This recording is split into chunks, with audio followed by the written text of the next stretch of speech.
You're listening to the Outdoors Group podcast. This podcast is a call to arms to get children and young people outside again. It's your one-stop shop for all things outdoor, child, young person and education related. Thanks for tuning in. During the last 5 seasons of our podcast, we spent plenty of time talking about the way we do things at the Outdoors School.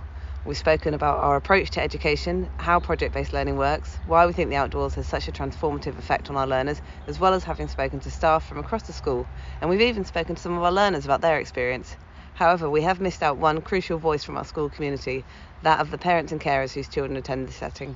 Today we're rectifying this, and I'm really delighted to be joined by Lauren and Linda, both of whom had children attending as learners at the Outdoors School. So thanks for joining me today, guys.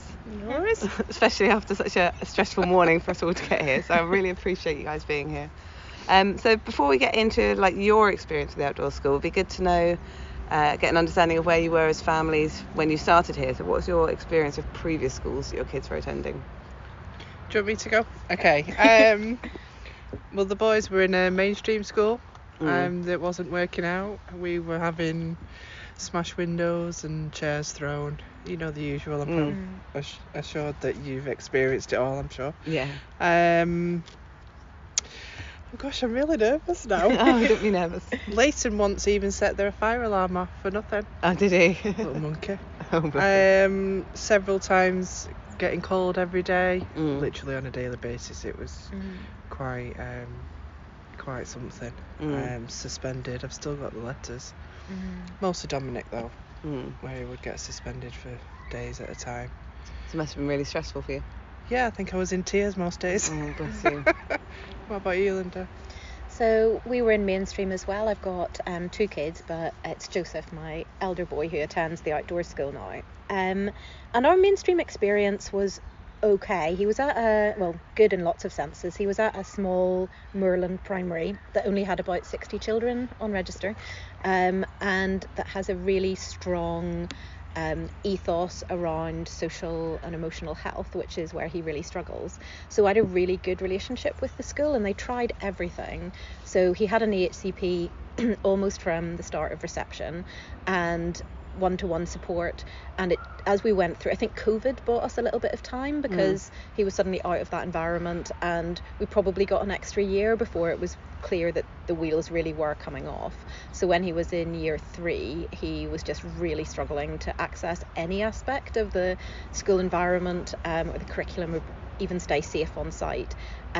So it was at that point that the school said they couldn't meet need, and we started looking at a specialist provision. I think we'd probably have had to do that earlier had it not been quite such a kind of small setting to start with. Yeah, I hear that a lot about those tiny village kind of primary schools. Sometimes kids manage to cope in there, then they get to a bigger school, and that's when yeah. So what drew you guys to the Outdoors School as a potential school for your children? Well, for mine, because both my boys attend, because they weren't coping in mainstream, they used to attend the intervention side of it in Eid. Yeah. If that's how you pronounce it. Yeah. So they would go there once a week each on separate days because they couldn't do anything together back then. And then that's kind of how we were in the know that you guys were wanting to become an official school. And before that happened, we kind of applied to 2 others and got rejected. So by then I was pulling my hair out. So the headmaster at the time, Calvin, obviously suggested them, and we knew some of the staff with us visited every week. And they were the first 2 to be accepted. So. Oh, amazing. They've been here right from the beginning. Oh, yeah. Amazing. Finding fathers, that's a that's brilliant. Awesome. And just excelled ever since. Yeah. And for us, it was very much a case of, at the point when we were looking for specialist settings, doing some research into what was in the local area. And actually originally I was a bit concerned about the distance, the time, because Joseph isn't yet able to access transport. But when we came here on site, I was just really taken by the fact that there's so much space. So his ability, Joseph really regulates in the outdoors. So in that sense, it's the perfect place for him. So yeah, that was it. Knowing that the that the school would have that opportunity for him to be really outside of a kind of close classroom environment was the biggest draw. Was the biggest draw for you, yeah. And is it quite far for you to travel for it? Well, it is, but it's actually quite an easy drive apart from what we've experienced this morning, which is they've closed the access route to the school. So the literal lane that you need to drive down is covered in potholes, and they're finally fixing some of them. But normally it's actually, although it's quite a long distance from our home, it's straight along the A30. Okay. It's quite easy to get to. Yeah. So when they first started, what was your kind of first impression? Well, actually, what was their first impression of the school, and then also what was yours? Oh gosh, I'm trying to think now. I mean, a long time ago for your boys. It is, because like I said, they've been here from the beginning. Yeah, 2019. So what's that? Yeah, 6 years. I mean, it took a lot. It took a while for them to settle in. Like you already know, the mud, I'm not a big fan of. It's probably the only thing that I don't like about the school. Well, not the school, because you guys are great, but it's just the mud. Yeah. But and all the washing. There's no escaping it. No, like they have to strip at the front, like I was just saying a minute ago. But what did they think about the school? They thought it was great because it's outside. Yeah. So they were keen to come. Yeah, they don't, because I think even though a classroom is fairly big because it houses 30 children, it's still, I think they feel confined. And under pressure, whereas when you're in nature, it's a lot different. The pressure's off, and I mean, look at it, it's beautiful. Yeah, we have come on. I mean, every site I've been to so far, it's just in a forest. It's wonderful. Yeah. Nice. And with Joseph, I think to be fair, he probably found it quite overwhelming at the start because it was so different to his experience. He was definitely ready to come, or more clearly he was ready to leave mainstream. And then I think we landed here and he just didn't really know what to make of it for the start. So when he first joined, he used to walk the perimeter of the site every day. So the staff who were with him would say they'd run a marathon because he started right at the outside. It's a really big site here in South Brent. And then he gradually kind of moved in towards his base, and now he knows exactly where he is and what's expected of him. So it was positive, but there was a lot of support, but it was definitely a big transition for him. And we started in January. He properly started in. He had a transition through December, but he properly started in January. And I think I was going to say, if you can face the winter at the outdoor school, you can do anything. And what was your first impression? So I had a really funny first visit because I came on site for a consultation and didn't realise that I was meant to have Joseph with me. So I pulled up and Hannah, who's the Senko on site, said, "It's lovely to meet you, Linda, where's your child?" And I said, "Oh, he's at a cafe with his dad." And I had to drive and get him. So we had this kind of scheduled hour-long consultation that then became, with all the driving, I had about 15 3 minutes. hours. No, the opposite, because it was like I had to do a school run again for my daughter on the other side. So we had about 15 minutes on site. So I basically fired 1,000 questions at Hannah and looked at it and went, "Looks great." It's really nice. And it was, and we came for the consultation on an autumnal day, and the woods looked lovely and the learners were obviously settled, and it was a really... It felt, but at that point, because it was consultation, it's quite hard as a parent, I think, because you don't want to become too attached to somewhere. Like, you're looking at it and you're thinking, this is amazing, this feels like paradise after where we are, and I really, really want this, and you're trying to kind of manage your own expectations. In case it doesn't get approved. In case it doesn't get approved and you're not able to come. And do that for your child as well, if they're there. If they're excited, So because you started at the beginning, Lauren, did you have to do the consultation as well? Was it not quite the same? Probably not quite the same, because I already knew about the site and everything. But I understand what you say, Linda. I made the mistake. The second school that they got refused from, I took Leighton with me. And it was great. I was really excited. And then they said no, so I totally understand that. That kind of disappointment. Yeah. And so, for you guys as parents, how do you what's your perception of the approach we take to education, and kind of what does it look like for your kids compared to what they had in the past?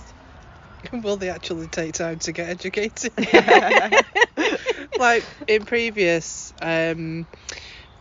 I mean, for Dominic, he was always singled out. He didn't really have any friends.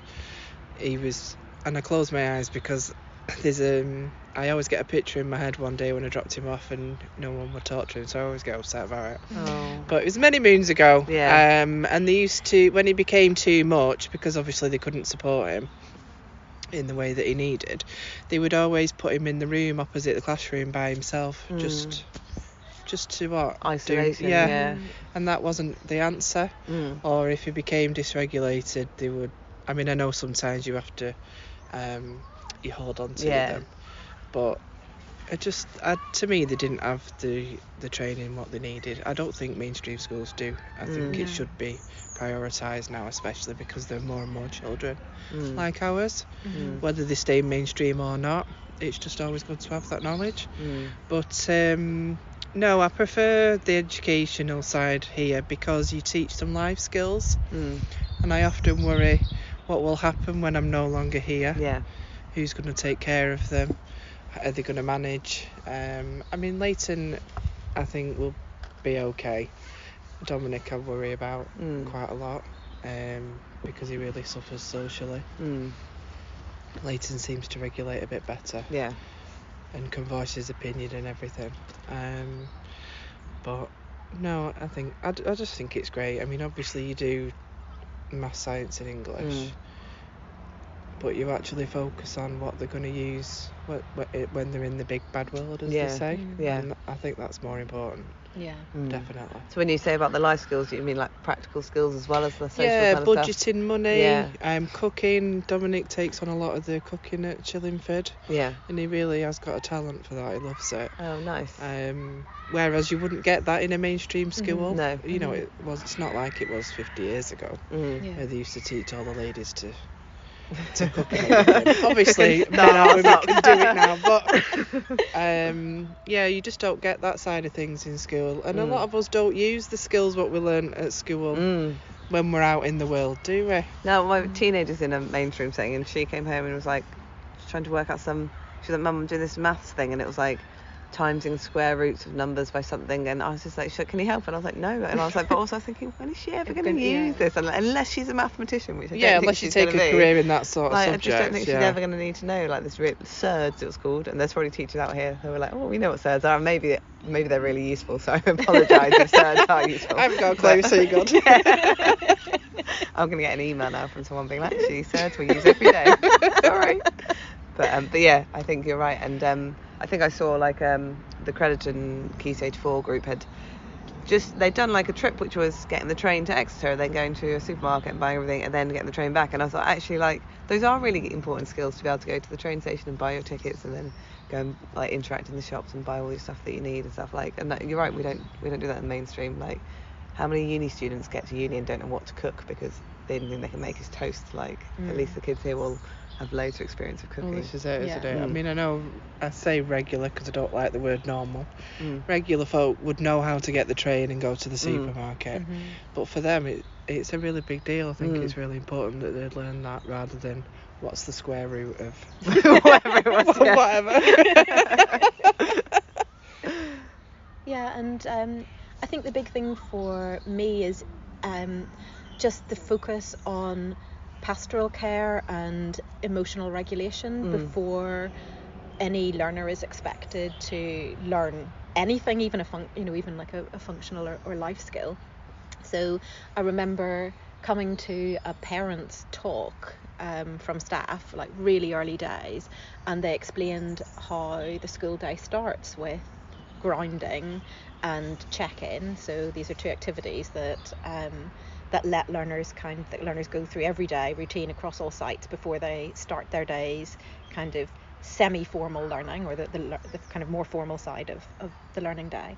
And I remember saying, what happens if my child who would struggle with regulation, doesn't do that quickly? What happens? And in mainstream there was no sense, it was like, well, the day started and he has to kind of go into the classroom.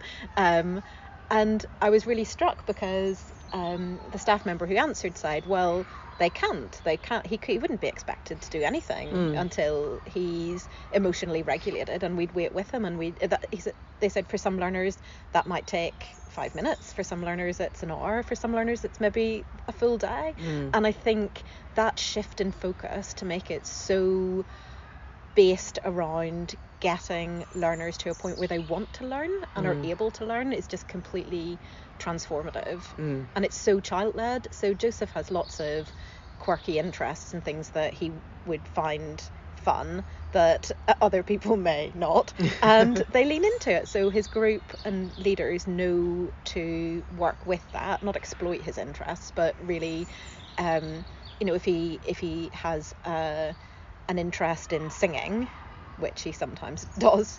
He does unfortunately have my singing voice, so I apologise to anyone who has to listen. That becomes part of his day. It becomes part of how he learns and how information is communicated to him and how he's supported. And I think that's really different to mainstream, where it was much more cookie cutter. It was like, this is what we're doing for the majority, and you just have to come along as best you can, with all the dysregulation that kind of came out of the other side of that. And what do the kids make of it? Like when they, like after the first few weeks and stuff, how do they talk about how different it was, the way that we do things? You're asking me to remember. Oh, you do, right? It's been so long. Decades ago. Yeah, it's a long time ago for you. Yeah. I think they look at it in a positive way. Going off what Linda's just said, I mean, it seems that even though I know you guys don't have more time, but you have more time to actually focus on the child's needs rather than, well, by this time we've got to do this, 10:15 it's break, then it's another hour, Yeah. And I think that's really important. But no, I think the boys had a positive it's been here so long. Time, yeah. How old are they now? 13? 8? Long Gosh, time, yeah. it is a long time. But they do love it, even though sometimes they don't answer you when you say, how's your day? Oh, they're at that stage where one of them barely talks to me. Yeah. So, but no, I think overall it's been a really positive experience for them both. Yeah. And it can be quite, just as Lauren was saying, it can be quite hard for me to get Joseph to answer those questions directly. So I think if I said to him, what do you think, it would be hard to kind of get a clear response. But I can tell by his demeanour and his levels of regulation and the regulation at home that he's a lot happier, and he will articulate it. He'll say he's in a group called Otters, and he'll say, I love otters. Otters are my family. We're so happy together. It's really wonderful. Yeah. And he says, when I asked him, I remember ages ago asking him, possibly for an HCP review, kind of what he thought about school, and he said, I'm now an outdoors expert, which is great because it sounded like that's a really positive self-image. And I wouldn't want to put it to the test by getting him to look after me in a forest for any length of time. You never know. You might surprise you. Yeah. Amazing. So as we were just saying that your boys have been with us for quite a long time, Lauren. How long's Joseph been with us? It's a really good question. I think we're into year 3 now. So a few years now. So they're all settled in and know what's what. So what kind of progress have you guys seen with them over that time? Oh, mine are different children. Are they? Yeah. Yeah, big time. I mean, Dominic used to be non-verbal, although at the moment he's gone back to that stage. But maybe that's a teenage thing. Yeah, you couldn't have a conversation with him, any direct questions, you absolutely no chance. Whereas now apparently he's the glue that keeps the group together, which I would have never thought I would have heard those words. Oh, that's lush. So that makes me very happy. And even if he doesn't talk to me, as long as he chats at school and he does well, that's great. Leighton, like I said before, he tends to regulate better socially. But even he's come a long way. That they can read now, even though they don't like to. The writing. Yeah. He just this team around them just has a way of getting through to them, and that's not always possible in mainstream. And I'll forever be grateful. Honestly, I don't know where we would be without the outdoor school. Quite frankly. That's so lush to hear. Honestly, they're amazing. Yeah, I mean, I can fully echo that. So Joseph, although kind of he technically is at heading towards kind of age related in academics, I just don't care. I mean, I care in the sense that I love him and I want him to do well, but I'm so much more concerned about his happiness and his well-being, and that has just shot through the roof being here. So he still really struggles with regulation, and he'll have very physical moments, and when he first started, that was really apparent on site as well, and staff just were so calm and so consistent and so kind to me as well as a family in terms of explaining, and I really felt that they wanted to get to know him, did get to know him, learnt his triggers, they share that information. So what we'd find in mainstream was that I might get a single staff member who become really quite expert, like a one-to-one. He'd spend all of his time with that person, and then as soon as they weren't available, it was really difficult. Everything would fall apart. It was really that knowledge wasn't as easily shared, and it just feels, well, it's the whole ethos of the site and the school, but his there's a real sense of that he's got a huge team around him, people who really just, the school's built for children like Joseph, and he has that level of support at every level. So in terms of his progress, it is there in terms of the academic side, but that's, as I said, not what I focus on. If I'm having a catch up with staff, I'm much more interested in knowing that, for example, his levels of dysregulation have gone from multiple physical incidents over the course of a day or definitely a week to we had one last term. Amazing. And it was we were able to incredible. It's incredible. I mean, it's still difficult when it happens, but his ability to explain what is that he's upset, and now he's moving into why he's upset, and being able, and his ability to self-regulate, it's amazing, because as to use your word, like a regular person, like I actually struggle with some of this stuff all the time. Like I struggle to regulate myself and stay calm when people are annoying me and roads are closed and it's all just a bit traumatic. And I'm like, he's learned, he has all of these extra challenges, and he's really good at just now being able to say, he actually said the phrase, "I'm feeling really overwhelmed," and he's verbal, but he uses his language in a really idiosyncratic way. So to hear him be able to say that, acknowledge it, and then take himself out of a situation, it's just, it's absolutely transformative for his well-being. So huge progress on that front. That's lush. That's so nice.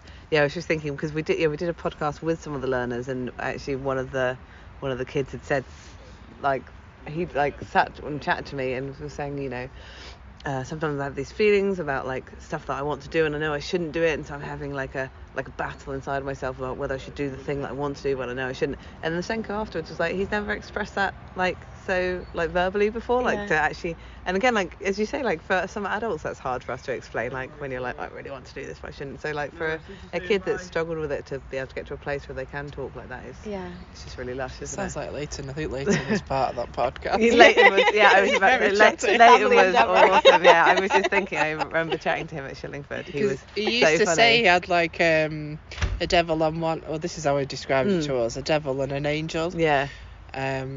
Because a lot of the time he was battling things that he knows he shouldn't be doing, but that was really obviously quite hard for them, or for him, should I say. But hopefully we've got out of that stage now. And even if they can verbalise it, like that's great, isn't it? 'Cause that's the first step in doing it. So just amazing. You've both mentioned staff a little bit, and I haven't actually put in a question about this, but what's your experience of being with staff and communication compared to like in past settings? I know I didn't put it in, so I'm not prepared. I'll ask Linda first. Linda can answer first. So as I said, I had a really strong relationship actually with Joseph's previous staff. So I was very aware that they were doing the best that they could in very straitened circumstances. Mainstream is just not set up for a child like Joseph, and there was a lot of goodwill, but it reached that point where we just couldn't kind of progress any longer. So it's not so much that I had a terrible experience previously. I would say the biggest difference here, and the staff are phenomenal, and they've got such a, this sounds like maybe an odd thing to say off the bat, but they've got such a good sense of humour.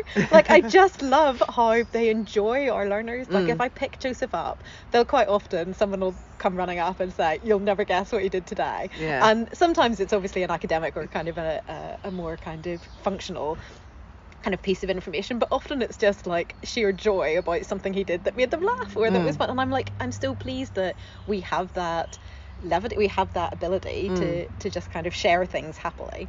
But the biggest difference is alongside that is that staff here understand Joseph's autistic. They understand autism. They understand the specific needs that he has.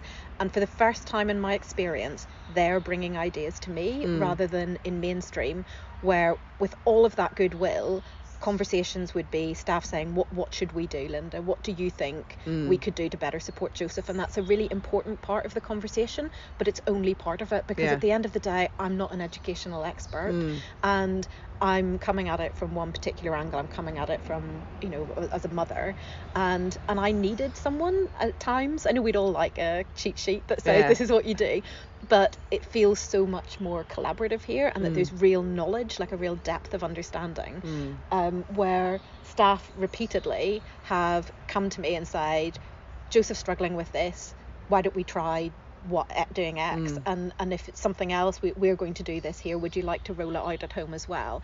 And that's the single biggest thing, is that not just the willingness to communicate and the fun and all of that, but being able to really lead it. I feel like it's a shared endeavour, and that is much less lonely. Nice. Well, I'd just second what you said, basically. You covered it all.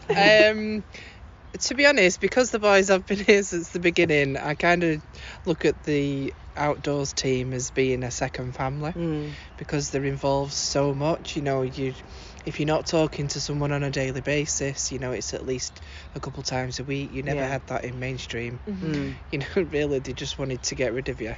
I mean, like you said, Linda, they did try their best. I never really had any you know, crosswords with them, but they can only do so much with the you know, the resources they've got, and it's, you know, it's a real shame, but no, I think communication is a massive thing with the outdoor school. They talk to me all the time. Joseph doesn't access transport, so I am at the school gate every day, and somebody comes and gives me a debrief. I still get text message updates. Joseph would struggle if there's changes to routine or learners who aren't going to be in his group, and staff message every morning so to let me know. I can, and that is insanely helpful and it's an extra, you know, it's not, I know that they're doing that because they know specifically for us that is really helpful. And the other thing that I find, sorry Lauren, I feel I've hijacked your I really often wonder is that the tone of the communication is so supportive. So if Joseph's dysregulating and I know he's going to find it really difficult to come in, if I message and say, explain that, I get a really understanding response that says, and literally the group leader will often put in the message to me, he'll write, we trust your judgment, and I know he writes it every time, and I need to hear it every time, and I'm so grateful for that. Every single time I see that, I just, like, my anxiety dips, and I go, okay, they get it. And it's not that even at mainstream, and I know and you know, we have good attendance here, like our attendance is really has really gone up, but it's really understood in a context of like what's going on for us generally. And with mainstream, it was much more a case of you know, he needs to be in at whatever cost, and that was really difficult as a parent, just trying every day to be there, and to know that if he wasn't, while on one level there was a degree of understanding, the whole system is there kind of churning in the background going, oh, you're going to get a letter, and you're going to get contacted by like the education support officer, and it's just a completely different experience here. Really, like I said, deep understanding of our learners and what they need. Nice. The next question, I think we've kind of already talked about, but I will ask it in case you've got any extra notes about it. What I've said was, what makes the way we do things different to the way we've experienced school in other settings. So we've kind of talked about that already, but if there's anything else you want to add, then well, that's kind of there. But yeah, we have kind of talked about it a lot. I think mostly you just care. Like Linda said, they come to school, we don't go away thinking, oh my goodness, I'm going to get a phone call in 20 minutes, you know, the world's not falling apart. We know that they're in safe hands, and that even we feel supported. I think you mentioned that earlier. Whereas in mainstream, they've got all these rules and regulations that they have to stick to, apparently, which is probably somewhat nonsense, but still. It's all to do with time and patience. I think you just have that patience with them and encourage them to do what they love to do, and you don't get that elsewhere. Nice. And I'd add, and this is a really boring practical point, but a 10 o'clock start has absolutely turned my life around, and I know it's problematic for a lot of people with work and trying to, so I appreciate that it can come with a cost for others, but for us, just Joseph is a very slow start in the morning, and just having that extra bit of time to get him up and get him rather than racing out into the rush hour traffic has absolutely just completely transformed his ability to access the start of the day. Nice. I can imagine 10 o'clock start would be great. Great. Can you tell us any favourite highlights or memories of your kids' time at the outdoor school? Oh, we had a Christmas dinner once at Eid. Did you? Before the previous headmaster left. And the kids cooked it, and it was one of the best dinners ever. Really? Yeah, it was really good. Over the campfire? No, they had a building. Okay, so they did it in the kitchen. Yeah, it was like on a farm. Yeah. So obviously it was owned by someone and they lived there. But they could use certain, a bit like you guys do here, certain buildings. And then what else was there? More recently they did like a YouTube thing filmed, not like a podcast, it was a video, which I think is on YouTube, but you can only access it if the teachers send you the link. And most of the kids got involved, and that was quite funny. Oh, nice. Leighton was a little newsreader. Dominic wasn't on the video, but he did have a voiceover. Because he doesn't like being on camera. Awesome. But no, we went to school and watched it. That was excellent. Oh, amazing. Yeah, really what was the video about? Now you're asking. Actually, I think, did they have like a theatre company come in and do some film stuff? I think I remember they were doing like news presenting shows and stuff. And then they'd go back to someone in the office, and Leighton was there with his glasses and his clipboard. Oh, that's amazing. Honestly, it was hilarious. It was so funny, and all the kids loved it. Nice, and did a little viewing at the school. Yeah, it was good. Amazing. And so we had last year, we had a celebration, like a summer celebration on site. There was actually a winter one as well, but I wasn't able to make it. And parents were able to come in and come to the base, and the learners, again, a kind of similar idea, Lauren had prepared food around the campfire, and just seeing him, Joseph, so happy and settled and part of his group, and he wanted to show us that space, and being able to put a visual to the different kind of aspects of sight, so all these parts of his world that I hadn't really seen up close, that was really lovely. And the other thing that was really I hold really closely was Joseph took a long time to access a 5-day week, so he'd always been in a part-time timetable, even in mainstream. And when we came here, there was a real understanding that would be a slow build in terms of getting used to the site, but also his stamina for doing 5 days in a row. And the staff were really supportive, and we had there's an enrichment day once a week, and that was our last ad because it's the most kind of different, so the learners go off site and it's a really rich curriculum, actually, a really rich program of activities. And I remember the first week he did the enrichment trips, and they were going quite well, but the first week that he added the extra day on and did 5 days, and it was just that real moment. I was so proud of him, and it feels like a small thing, like most parents wouldn't think twice about their kid doing 5 days. I mean, they do it from a huge step. And I think the bit that I really liked, Joseph himself didn't seem that aware that it had happened, which is good. I didn't need that to be the case, but the staff coming across, and I'm there like nervously kind of traumatized from previous experiences, thinking not at the outdoor school, but just Joseph's kind of struggling to cope with any time in mainstream, thinking, well, what are they going to say? Is it, are they going to say he's had a really difficult day, or and they just kind of came across and kind of gave me a thumbs up behind his back, and it was that moment of we did it, and he did it, but we did it too. It's like, it was such a lovely moment, and I went straight home and phoned my mum, and it was just absolutely, I did, I was so proud of him. It was brilliant, and that's something that he's then been able to continue. So we have days that he struggles, but they're really much more isolated, and now I take a 5-day week for granted and get annoyed if it doesn't happen. so how quickly things change. Well, that's lush. Thanks so much for your time today, guys. I really appreciate you coming in, because I know it's been out of everyone's way and you've all been really busy. But so is there anything else you wanted to tell us about the school before I wrap up that we haven't covered? We've pretty much covered everything, really. Just that I recommend it to everyone. All my friends with 10 children, that is, obviously. Although I think the regular kids would like to. Yeah, absolutely. I know, I'm always saying to the directors, can you just do a mainstream one as well, please? Like, that'd be great if we could.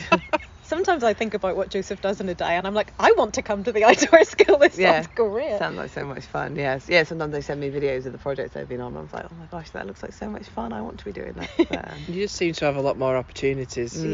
A variety, education-wise. And the enrichment trips they go on. Like, there's so many awesome trips. So really, they only do 4 days and then 1 day. Activity-based. Which is awesome. I think I'd add that the school itself feels really visionary in terms of what it wants to do, and the level of investment in like our learners' future, so looking ahead to what we call phase 3, which is kind of up towards transition to adulthood, that just feels like a really strong offering that's growing, and the school's constantly evolving, and I think as a parent that's that's really exciting to be part of that and to see that, and I feel such a privilege that Joseph's here. I know that I'm aware of that when I'm talking to other SEN parents, particularly, like that it's not everyone's in this position, and to be here, I don't take it for granted on any level at all. I feel just very proud that Joseph is able to be here and be part of it all. Nice, awesome. I finish every podcast by asking everyone these questions, because it's just a nice way to round things off, but it makes me laugh because everyone I talk to is like the busiest people, so when I ask this question I'm like, I know that the answer's going to be we can't, but how do you relax? I know, exactly. At the moment, I don't know. I don't think that's not been on my timetable for a long time. How do I relax? Honestly, I colour. Oh, nice. I like colouring. Oh, amazing. When I get the chance, because now I have my grandson. Because she's gone back to work. Yeah. I colour. Nice. What about you? Well, I'm laughing as well because Joseph is late to start, but his sister's in the opposite schedule, so she gets up early. And as you both know, I've just got a new kitten who's keeping me awake. So not much relaxation in your life either. Where I can get it, it's reading. So I'll read, just relax and read a little bit. Nice. And that's a good segue into the next one. What are you reading or listening to right now? So books or music or anything? I've got. So I was actually given a book by one of Joseph's leaders, very kindly, a recommendation of a book called The Lost Rainforests of Britain by Guy Shrubsole, who's a local author, so I think he's based in Totnes, and it's all about temperate rainforests. And I, somewhere in the back of my mind, knew that we had rainforests in Britain of a different description, not tropical rainforests, but this is absolutely fascinating. It's really, really interesting. I've got it at home and I haven't read it yet. It's really good and it's really readable. Okay, great. Yeah, so I think I worried it was going to be really heavy. Don't do spoilers. No spoilers. It's actually not. It's incredibly readable. He's got a really easy style. So I thought the same thing and thought I'll read a little bit because I want to kind of let the leader know that I started it. And I was really like, well, this is going to be easy. So not only can I, tell him that I've read it, I can actually enjoy reading it. Yeah. Oh, well, I'm just reading Matthew McConaughey's autobiography. Oh, nice. Is it good? Because I think he's so funny. I think he's wonderful. Yeah. Oh, nice. I do love a good autobiography. Yeah. And finally, why is being outdoors important to you or to your family?